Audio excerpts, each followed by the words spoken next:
Azul Flaouen. Donc, les Azouara. Silence, s'il vous plaît. Silence, de M. Bergich El Hayouni. Donc, si ce matin, هذا مثلا كنا متيكون ولا نكذاكين كل يوم سي سميس تابوا شو تنتغمسا أزول فلاون. Donc, avant de commencer mon intervention, je vais apporter quelques observations par rapport à la session. Donc, Monsieur le Président, nous vous avons demandé dès le début de mandat de consacrer plusieurs jours aux sessions de l'API afin de pouvoir débattre sérieusement et profondément des questions inscrites à l'ordre du jour, car traiter trois secteurs en une seule journée est une aberration même. Afin de contourner l'objectif recherché, qui est d'obtenir des résultats probants, ainsi qu'échapper au libre débat et à la confrontation d'idées qui sont le socle même de la démocratie, vous avez usé, Monsieur le Président, d'une tromperie. Vous organisez une session de 3 jours, soi-disant pour répondre aux doléances des élus, mais en même temps, vous chargez l'ordre du jour en y inscrivant 10 sujets, sans compter les divers qui prennent plus de temps. C'est du pareil au même. Le Hajj Moussa, Moussa el Hajj. Nous ne pouvons pas discuter, examiner et débattre autant de points et autant de secteurs en 3 jours. Sauf si vous voulez uniquement faire semblant que vous êtes sur tous les fronts.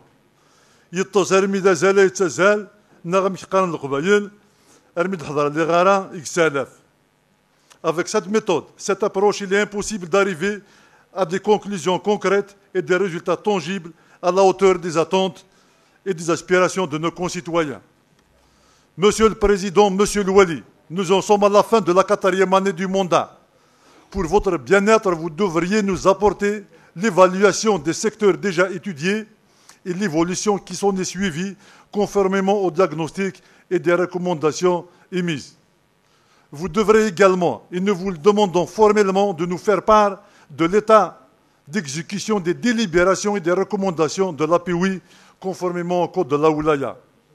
Dans le même ordre d'idées, nous aimerions connaître les délais exacts et les échéances précises de livraison des projets structurants en cours de réalisation, à l'instar de la pénétrante vers l'autoroute Est-Ouest, les projets des barrages de Soukhantlata et aussi de Sidi Khalifa, les projets, non plutôt le projet du centre de regroupement des équipes nationales et j'en passe.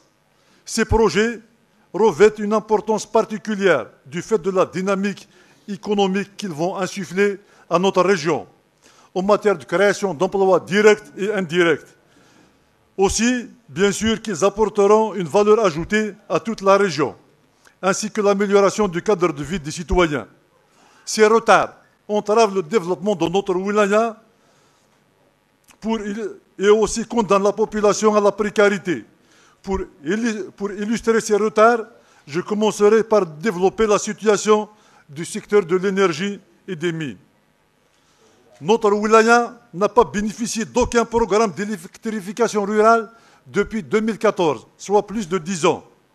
Le peu de projets réalisés, il a été effectué par les communes dans le cadre du programme CSGCL, un nombre restreint et insignifiant par rapport aux besoins de la population. Sur ce, qu'avez-vous fait, Monsieur le Wali, Monsieur le Président, Monsieur le Directeur, pendant tout ce temps-là, au même moment où des milliers de foyers dans toutes les communes sont privés d'électricité et les citoyens recourent par nécessité à des branchements de fortune, pour ne pas dire anarchiques, sur des centaines de mètres, avec tous les risques que ce phénomène présente. Qu'avez-vous entrepris comme mesure, comme démarche pour remédier à ce manque? Monsieur le Président, vous avez déclaré le 8 juin 2022 que suite à une séance de travail au ministère de l'Énergie et des Mines, le ministre M. Arqab a accordé au profit de la wilaya de Tizi Ouzou 2 programmes, l'un de l'électrification rurale et l'autre pour l'extension du réseau du gaz naturel. Mais jusqu'à ce jour, nous n'avons rien vu que du vent. Je passerai au secteur des forêts et de l'agriculture. En dépit du relief montagneux et de la configuration forestière de notre région, la wilaya n'a pas été dotée d'aucun programme pour l'ouverture et l'aménagement des pistes forestières et agricoles depuis au moins 5 ans, voire plus. Il me semble que nos responsables et nos représentants aient une mémoire courte. Ils ont rapidement oublié le désastre des incendies de 2021 qui a entraîné plus de 100 décès, des centaines de blessés et d'innombrables dégâts. Peu de temps après ces événements douloureux, la PIOE a pris une délibération demandant que Tizi Ouzou soit déclaré wilaya sinistré. Néanmoins, le pouvoir central n'a pas donné suite et ceux qui dirigent l'Assemblée élue ont préféré de rester silencieux. Face à cette réalité, il est impossible de nous persuader par des moyens rhétoriques ou un simple argumentaire que cela ne relève pas de l'ostracisme. Nous sommes en Algérie et nous savons parfaitement que d'autres wilayas en ont bénéficié d'enveloppes budgétaires dans ce chapitre. À cet effet, nous vous demandons, séance tenante, que l'Assemblée prenne une délibération afin d'exiger l'inscription d'un programme de rattrapage pour l'ouverture des pistes forestières et agricoles. Je dis bien une exigence parce qu'il s'agit d'une priorité et de la vie des personnes. La même chose pour le secteur de l'énergie, où une délibération de l'appui doit être prise également pour remédier, prendre en charge le déficit de l'électrification rurale. Le secteur des travaux publics. Sincèrement, je ne parviens pas à trouver le terme adéquat pour décrire la privation de notre wilaya en programme budgétaire dans ce secteur. Malgré la dégradation du réseau routier, qui est de l'ordre de 55% pour les routes nationales, de 60% pour les chemins de wilaya et 54,10% pour les chemins communaux, selon le rapport de la DTP, voir la page 29. Les pouvoirs publics n'ont inscrit durant ces 3 dernières années, 2023, 2024, 2025, aucune opération pour le revêtement des chemins de wilaya et des chemins communaux. Afin de parer à l'urgence, le Wali a dû puiser de la cagnotte du FCCL pour prendre en charge 1 km par-ci, 2 km par-là, pour toucher la majorité des localités. Cela ne peut en aucun cas combler le déficit et s'appelle du replâtrage ou du saupoudrage. Par ailleurs, je voudrais évoquer la question de la classification des routes. Il ne suffit pas qu'une route traverse 2 daïrats pour l'appeler chemin de wilaya ou qu'il relie 2 wilayas pour la classer en route nationale. Il faut un minimum de normes techniques en matière de largeur des voies, de la qualité des revêtements, ainsi que de l'entretien des accotements, entre autres le drainage des eaux pluviales. À titre d'exemple, je citerai le cas du chemin de wilaya numéro 2, allant de Bouhinoun jusqu'à Soukhteniyin en passant par Azmenzer. La route nationale numéro 15, allant de Ouadaïssi au col de Tirourda en passant par l'Arbanaziratin et Al-Hammam. Ces routes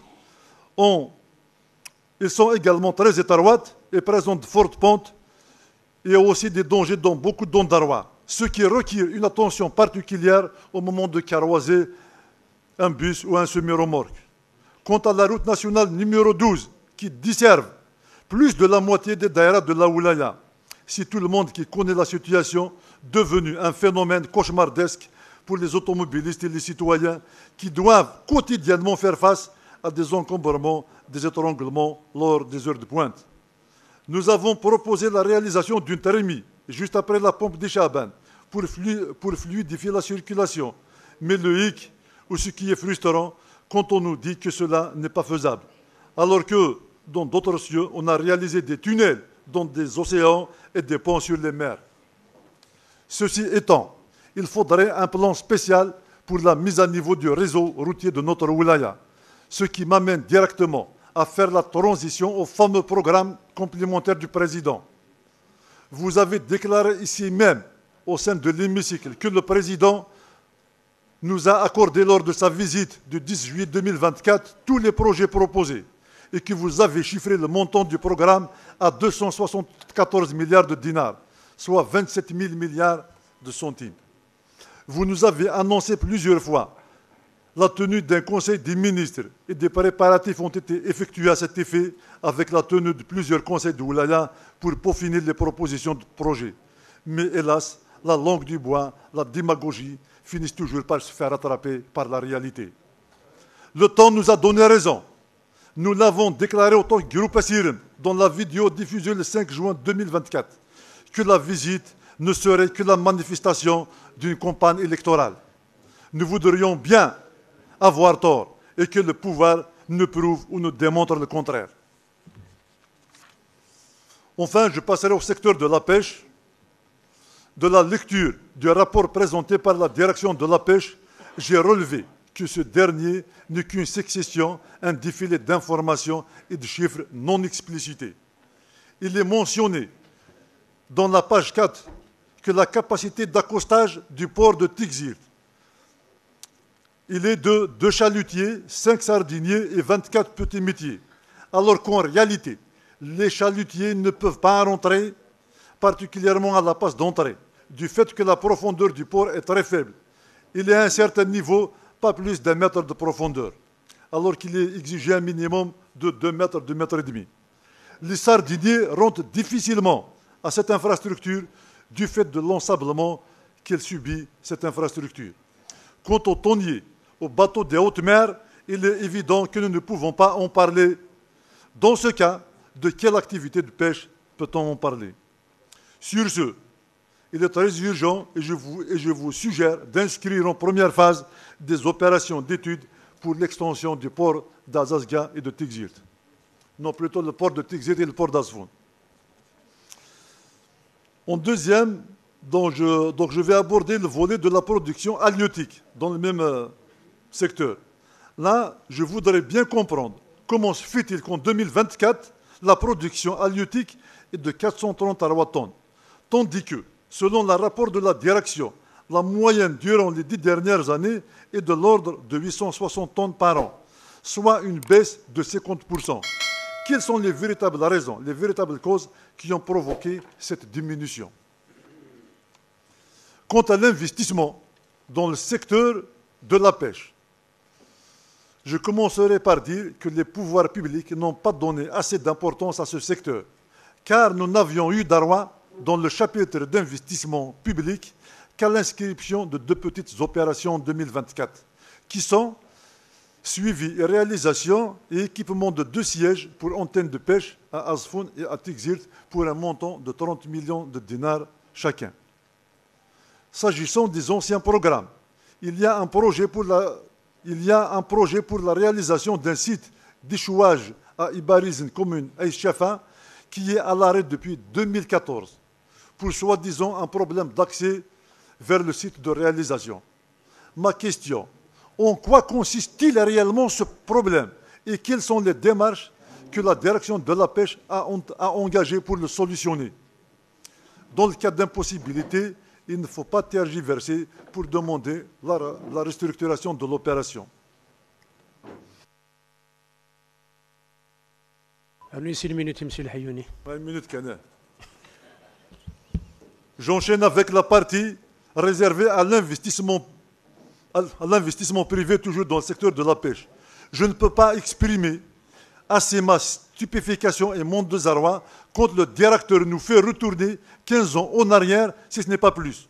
Au moment où nous nous projetons vers l'avenir, le directeur, pour garnir son rapport et lui donner plus de volume, fait référence au programme de soutien à la relance économique de 2005-2009 qui était en vigueur du temps de l'ancien régime politique. Monsieur le Wali, Monsieur le Président, vous conviendrez peut-être avec moi que nous ne pouvons pas cerner tous les problèmes du secteur en une session, car au-delà des problèmes d'infrastructure et d'équipement, il y a lieu de se pencher sur d'autres aspects qui entravent la bonne marche de l'activité de pêche, à savoir le désordre et l'altération que connaît l'association des pêcheurs. D'ailleurs, une pétition a été adressée en 2023 au ministère, dont on a rendu le Wali destinataire afin de statuer sur la légalité de l'association ou, dirais-je, la légalité de la désignation de certains membres au bureau de l'association. Monsieur le Wali, Monsieur le Président, il y a des groupes de pêcheurs qui font bon comme leur semble et se vantent d'avoir le bras long, d'où l'absence d'une politique de travail, d'une stratégie pour la relance de l'activité. À cet effet, à l'effet de mettre de l'ordre dans la filière de la pêche, je vous suggère d'instituer une commission ad hoc qui aura la